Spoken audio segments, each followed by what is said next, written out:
کراچی کا علاقے نیو کراچی کی ایک مسجد میں دعوت اسلامی کے شعبے رابطہ برائے تاجران کے تحت گوشت کے کاروبار سے وابستہ اور دیگر عاشقان رسول میں نیکی کی دعوت کا سلسلہ ہوا، جس میں مبلغ دعوت اسلامی اور ڈسٹرکٹ ذمہ دار نے شرکا میں بیان کرتے ہوئے ان عالمی مدنی مرکز فیضان مدینہ کراچی میں 1 جون کو گوشت کے تاجروں کے لیے ہونے والے مدنی مذاکرے میں شرکت کرنے اور امیر اہل سنت کی صحبت اور دعاؤں سے فیض پانے کا ذہن بھی دیا، جس پر شرکا نے اپنی اچھی نیتوں کا اظہار کیا اور مدنی خبروں کو اپنے تاثرات بھی دیے۔ یہاں پر ہماری پوری قریش برادری کی بڑی تعداد رہتی ہے اطراف میں، تو انشاءاللہ الرحمن ہم نے نیت کی ہے کہ ہمارے یہاں سے مختلف شعبے جیسے کھال، چربی، گوشت وغیرہ کے جو کارکنان ہیں، کام کرنے والے ہیں،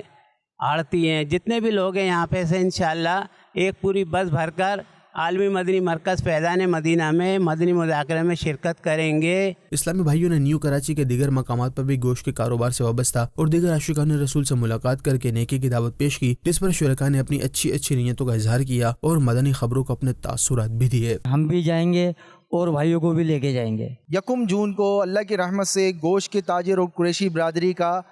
مدنی مذاکرہ ہے۔ الحمدللہ یہ زبردل پورے کراچی سے گوشت کے تاجر اور قریشی برادری الحمدللہ آئیں گے اور بھر کر آئیں گے۔ اللہ کی رحمت سے امیر علیہ سنت دامت برکاتہم عالیہ کی بارگاہ میں آئیں گے، سوالات بھی کریں گے اور اچھے جوابات بھی لیں گے۔